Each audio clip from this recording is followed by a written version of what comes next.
Maharashtra today 24 news सत्य परिस्थितीचा सविस्तर आढावा।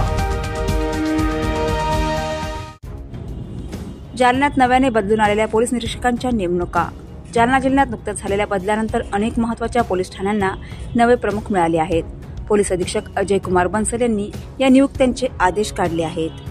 चंदनझिरा पोलीस ठाण्याच्या पोलीस निरीक्षकपदी बाळासाहेब पवार, अंबड ठाण्याच्या पोलीस निरीक्षकपदी संतोष घोडके, तालुका पोलीस ठाण्याच्या निरीक्षकपदी संतोष साबळे यांची नेमणूक झाली आहे। तर तालुका पोलीस ठाण्याचे पीआय सुरेश उनवणे यांची नियंत्रण कक्षात बदली करण्यात आली आहे।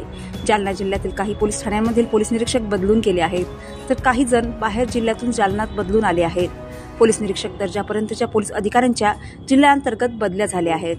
बाळासाहेब पवार यांनी या जिल्ह्यात पूर्वी कामकाज केलेले आहे, त्यांना या जिल्ह्याचा अनुभव असल्याने महत्त्वाचे ठरणार आहे।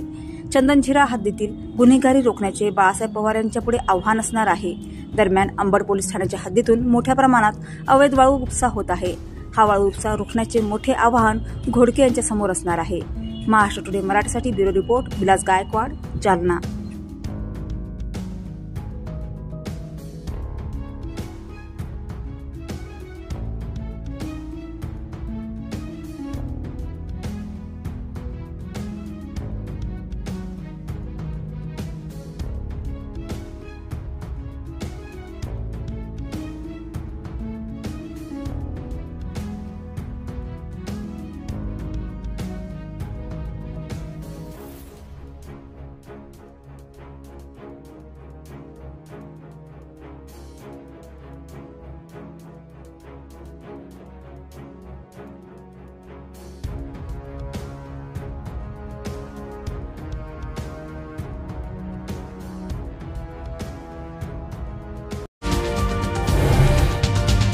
आजच महाराष्ट्र टुडे 24 न्यूजला सबस्क्राइब करा आणि सत्य परिस्थितीचा सविस्तर आढावा पहा।